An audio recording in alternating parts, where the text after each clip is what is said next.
கிடக்குது, எல்லாம் என்னங்க கசந்து போய் கிடக்குது, எல்லாவற்றிலும் நமக்கு பிரச்சனை.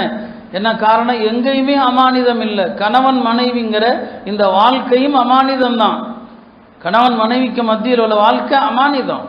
கணவன் மனைவியை பற்றி சொல்லக்கூடாது, மனைவியினுடைய குறையை சொல்லக்கூடாது, மனைவி கணவனுடைய குறையை சொல்லக்கூடாது. நபி ஸல்லல்லாஹு அலைஹி வஸல்லம் அமானித மோசடியில் பெரிய மோசடின்னு சொன்னாங்க. இன்ன அஸமல் ஹியானான்னு சொன்னாங்க. பெரிய அமானித மோசடி என்ன தெரியுமா? கணவனுடைய குறைய மனைவி வெளியே சொல்வது, மனைவியினுடைய குறைய கணவன் வெளியே சொல்வது. இந்த ஹதீஸை நம்ம வாழ்க்கையில் யோசிச்சு பாருங்க. எத்தனை பேர் நாம கணவன் மனைவி குறைய சொல்லக்கூடாது.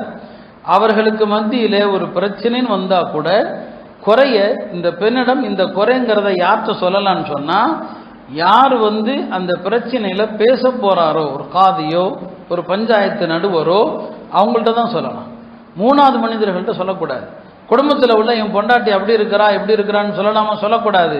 என் கணவர் அப்படி இருக்கிறாரு இப்படி இருக்கிறான்னு சொல்லாமா? சொல்ல அனுமதி இல்லை. இன்றைய நம்முடைய மொத்த வாழ்க்கை யோசிச்சு பாருங்க.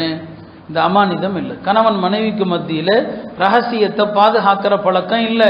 கணவன் வீட்டில் இல்லை, வெளியூர் போயிருக்கிறாருன்னா ஹதீஸில் வருது, உங்களுடைய அந்த கணவனுடைய விரிப்பில் கணவன் அனுமதி இல்லாமல் யாரையும் உட்கார வைக்கக்கூடாது, வீட்டுக்குள் யாரையும் அனுமதிக்க கூடாது, இல்லையா? இன்றைய நமது பெண்களுடைய நிலை என்ன? கணவன் வெளியில் இருக்கிறாரு இல்லையா, வீட்டுக்குள்ள ஒரு அந்நியான் ஒரு வேலையாக வருவதாக இருந்தால் கூட கணவனுடைய சம்மதம் வேண்டும். அது ஒரு பல்பை மாத்துறதா இருக்கட்டும், ஒரு டியூபை மாத்துறதா இருக்கட்டும். இதில் எத்தனை பெண்கள் துரோகம் செய்கிறாங்க. முஸ்லீம் பெண்களுடைய குணங்கள் இந்த சோசியல் மீடியாவில் ஒழுக்கம் போயிடுச்சு. அந்நிய ஆண்கள்கிட்ட பேசுகிறாங்க, இது கணவனுக்கு செய்கிற துரோகம். அந்நிய ஆண்களோடு சகஜமாக பழகிறாங்க, இது கணவனுக்கு செய்யக்கூடிய துரோகம். இது இல்லையா? கணவனுடைய அனுமதி இல்லாமல் வெளியே போகிறாங்க, இது கணவனுக்கு செய்கிற துரோகம். இன்றைக்கு பல மாநாடுகளுக்கு போகிறது மட்டும் இல்லாமல் வெளிப்படையாக நின்று மீடியாக்களுக்கு முன்னால் பேட்டியும் கொடுக்குறாங்க. இது பெரிய அமானித துரோகம், அமானித மோசடி. ஆக இப்படி குடும்ப வாழ்க்கையில் அமானிதம் இருக்குது. அந்த அமானிதத்தை நம்மில் யாருமே கடைபிடிப்பது கிடையாது. அருமையானவர்களே, இந்த அமானிதங்களில் ஒன்று தான். நான் மீண்டும் மீண்டும் அதை சொல்லிக்கொண்டே இருப்பேன். இறந்தவருடைய சொத்துக்கள் அமானிதம். அது ஒரு மனுஷன் இறந்துட்டான்னு சொன்னால் இந்த சொத்துக்கள் அமானிதம். அந்த சொத்துக்களை குடும்பத்தில் இறந்து போனவருக்கு சின்ன குழந்தைங்க இருக்கிறாங்க, வாரிசுகள் சின்ன குழந்தைங்க இருக்கிறாங்கன்னா அந்த குழந்தைங்க பெரியவங்களாகிற வரைக்கும் அந்த குடும்பத்தில் மூத்தவர் யாரோ அவர் என்ன செய்யக்கூடாது? அந்த பொது சொத்தை கை வைக்கவே கூடாது, அந்த பொது சொத்தை விற்கக்கூடாது. சரிங்களா? எல்லாம் சட்டம். ஆனால் எத்தனை குடும்பங்களில் என்னென்ன நடக்கிறது?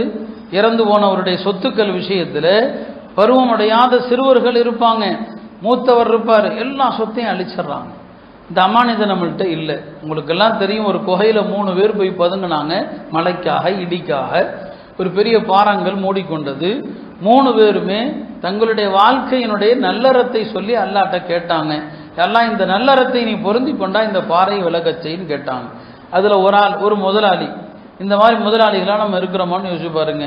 அவர் அல்லாட்ட என்ன சொல்றாரு? எல்லாம் ஏன்டா ஒருத்தன் வேலை பார்த்தான், சம்பளம் வாங்குறதுக்கு முன்னால் வாங்காமல் போயிட்டான், ரொம்ப நாள் கழித்து வந்தான், நான் அவனுடைய கூலியை கொடுத்தேன், இந்தப்பா இந்த ஆட்டு மந்தைகள்லாம் உனக்கு தான் எடுத்துக்கன்னு சொன்னேன்.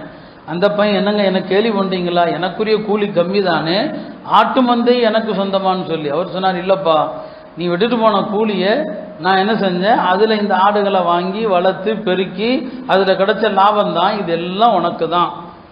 நம்ம முதலாளிகள் அப்படி யாராவது இருப்பாங்களா சொல்லுங்கள்? ஒரு தொழிலாளி சம்பளம் வாங்காமல் போயிட்டான், மறந்துட்டான், புரியுதா? அந்த சம்பளத்தை அவர் வியாபாரத்தில் போட்டு லாபத்தை ஏற்படுத்தி பல வருஷம் கழிச்சு வரும்போது ஒரு 10,000 2 லட்சமாக கொடுப்போமா நாமோ? அப்படி தான் கொடுத்தார்.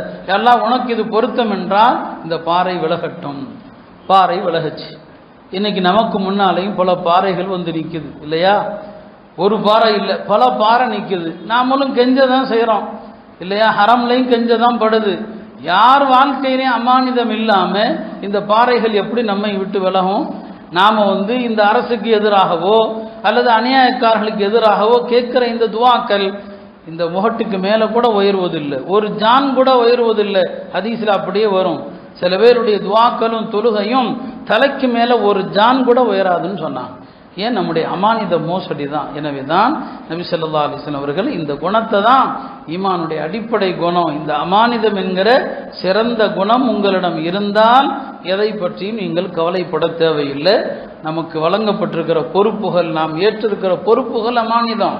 இன்னைக்கு பொறுப்புகள் தகுதி பார்த்து கொடுக்கப்படுவதில்லை இல்லையா? நான் சொல்றது அரசாங்க பொறுப்புகள் எல்லாமே லஞ்சத்தை கொடுத்து பரிந்துரைங்கிற பேரில் லஞ்சங்களை கொடுத்து பொறுப்புகள். அப்படி ஆனால் அந்த லஞ்சத்தை வாங்கி பொறுப்புக்கு வந்தவன் அந்த பொறுப்பை எப்படி நிறைவேற்றுவான்? எல்லா இடங்களிலும் லஞ்சம் இல்லையா? முஸ்லிம்களாக இருக்கிறவர்களும் பொறுப்புகளில் இருக்கிறாங்க, பஞ்சாயத்தில் கவுன்சிலர்களாக இருக்கிறாங்க.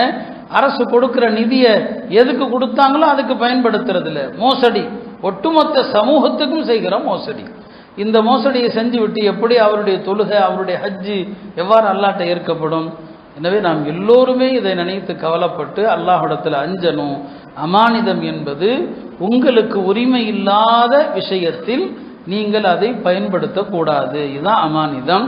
அது எல்லா விஷயத்தையும் கட்டுப்படுத்தும். எல்லாம் அல்லாஹ் திருமறையில் சொல்கிற வல்லதீன ஹும் லி அமானாத்திஹிம் வ அஹ்திஹிம் ராஊன், அவர்கள் அமானிதங்களையும் ஒப்பந்தங்களையும் பேணி பாதுகாப்பார்கள் என்று சொல்லுகிறானே, அந்த நல்லடியார்களாக அல்லாஹ் நம் எல்லோரையும் ஆக்கியல்வானாக.